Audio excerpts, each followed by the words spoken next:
Well, hey, you guys, how you doing, man? How you doing? I hope you're doing good. Alright.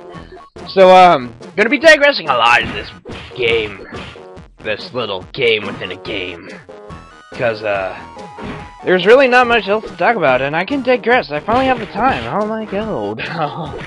If you want, pay attention to the flashy, shiny colors and everything, you know, being up on another flashy, shiny color. It's not really all that important. We're just trying to save our girlfriend. Nothing big. But, I'm pretty much just gonna talk about whatever's on my mind, because that's what I can do!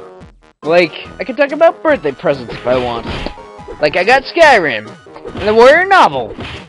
And, I also got, like, an MP3 player for my job, because I can listen to music at work. Like, I don't know, anything that I care to listen to. The only problem with it is my job's very physically demanding, and whatever you bring in has a chance of breaking. That's why I don't bring in my actual MP3 player, because you see, it's kind of nice. I kind of spent some money on it.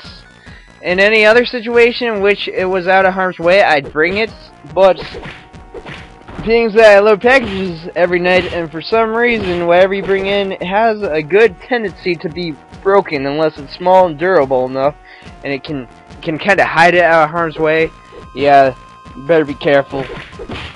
So, like, that's why I got an MP3 player, one that I don't care so much about, so I can bring it to work, and to make sure that it doesn't break as easy, because I'd hate to get into the situation where I'm buying MP3 players every other week, because, at that point, you have problems. You have a big problem if you're spending money on an MP3 player every other week, because they keep breaking. I bought a little arm wristband thing, because, I don't know, I figure it'll help get this MP3 player that I don't care so much about out of harm's way. So, yeah, I think that was a good situation. It wasn't really too much, so, you know, kind of happy about that. I'll definitely be using that a lot. And, yeah, that's pretty much it. I do have the new Zelda game coming on its way. I pre-ordered it, you know, Skyward Sword. I'm looking forward to it. So much so that I actually got the special edition that comes with a Wii remote. I did splurge a little bit, I admit, but I could always use another Wii remote, so, you know, it's more like killing two birds with one stone, I find. And I'm always willing to support Nintendo, because I like Nintendo. They are awesome. They have a lot of my childhood memories. I grew up with them as a gamer. So yeah, Nintendo, no problem. The only situation that I really have to worry about is, I don't know. Is it going to be better than Twilight Princess? That's the only thing I really find myself asking about the new Zelda game. And it's not that I hate Twilight Princess. In fact, I liked the Twilight Princess. It's just that, as a Zelda game, as compared to the rest of the games in the series, it's just kind of forgettable. I don't know. It seemed kind of bland, in my opinion. I don't know. And, you know, that's not terrible, it's just that it doesn't hold up when you compare it to the other games. Like, I don't know, Ocarina of Time, the Wind Waker, which are, like, like, everyone remembers those because they're, like, so amazing. They have a lot of goodness to them. And, I highly recommend them. Except Ocarina of Time, that game took me forever. More specifically, the Water Temple, because I missed something in that game that took me forever to beat. Oh man, you know what? I'll talk about the Water Temple. Why not? I have enough time to digress to the Water Temple. Basically, when I was playing the Water Temple in Ocarina of Time, I was going through, I was doing alright, you know, I didn't really have much of a problem figuring out raising and lowering water levels. And I think that's, like, one of the biggest problems with the game, because it can get so disorienting just doing that, but I didn't really have too much of a problem when it came to that. What I did have a problem with was, after you fight Shadow Link, you will get the long shot. And then once you do that, you're supposed to play one of the songs. I think it's either the Song of Time or Zelda's Lullaby. Zelda's Lullaby. And I think it's the Song of Time because you got one of those stone tablets that, you know, have the Temple of Time symbol on them or something. You play the Song of Time, they kind of disappear. You know what I'm talking about if you played that game. And for the longest time, I did not realize it was there. I did not see it, so I completely missed it, and it took me years to figure that out. In fact, I couldn't even figure it out on my own. It took my friend's cousin, who was pretty much the master of the game, to actually show me that you have to do that. Because up until that point, I did not realize that. In fact, I was completely oblivious to that factor. So I did not even know that you were supposed to do that until he showed me that. And instead, because the only thing I could think of after exploring the whole entire temple, because I was missing one key and I needed a key to continue on with the temple. Basically, I was going through, all the way through, looking, searching high and low for a chest that may contain the key that I need to continue on with the game.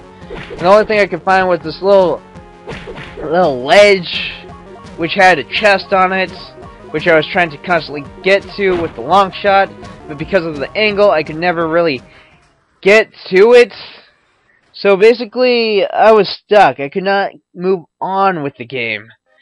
So it took me, it was years of this. I basically kind of gave up on it for years, just not really doing anything. So yes, it took me 7 years before I finally figured out that one thing.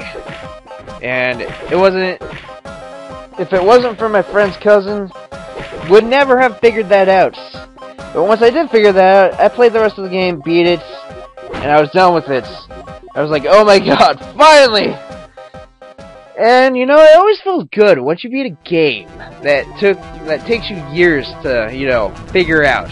Once you finally beat it, you do feel a little accomplished, and I did. I was proud of myself. Oh man. So yeah, that was my Zelda story. That was Ocarina of Time, basically, for me. The rest of the game, not so bad. Shadow Temple, little mind-racking just because it's such a dark setting, but I did get through it. I manned up, went through it, completed it. It was a little annoying, but it was not nearly as bad as the Water Temple. That's basically everything I have to say. It was not as bad as the Water Temple. I got through it. It was fairly simple.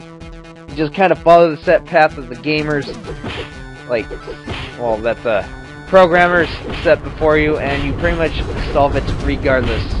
You might miss something, but if you're as skilled as I am, you'll figure it out. And yeah. Alright. That's Ocarina of Time, guys. That's Ocarina of Time. Alright, I need to talk about something else. Oh my god. Oh my god. I don't know, we're fighting the pugs. Oh my god, stop yawning. Every time I yawn, I'm starting to cause myself physical harm, so I don't actually yawn. I snap out of it. Can't be unenthusiastic, man. If you become unenthusiastic, everyone's gonna get bored of stuff, man. Don't do it! Actually, did I talk about the concert coming up? Because there's a concert coming up here in Washington State that I'm actually enthusiastic about going to, but the ticket prices I hear are pretty insane. Now, I've never been to a concert. I think I've brought this up before. I've never been to a concert, but, like, I finally found one that I'm actually enthusiastic about going to, and I hear the ticket prices are kind of ridiculous. Apparently anything over $100 is pretty ridiculous for ticket prices. And if it wasn't for the singer, it probably would be less costly. Yes, you see, I don't know about you, but I'm a fan of Pink Floyd. And apparently Roger Waters is coming here to perform The Wall, and oh man, I'm just really enthusiastic about going to see it, because, oh man, I really want to do it! You have no idea, it's The Wall! It's amazing! The Wall is like the greatest antidepressant. When I was a teenager and I get depressed, I just pop in The Wall, and all of a sudden I felt better about my life. Probably because The Wall is a very depressing album. Because, like, the guy that they sing has a pretty bad life. But at the same time, you listen to it when you're depressed, and all of a sudden, you feel a lot better about your life, because you realize you really don't have it as bad. So, yeah, The Wall is pretty amazing, I have to say. It's great antidepressants. But I digress. You know what? We're gonna get into the punks tomorrow, and we're gonna fight the boss. Alright, later guys.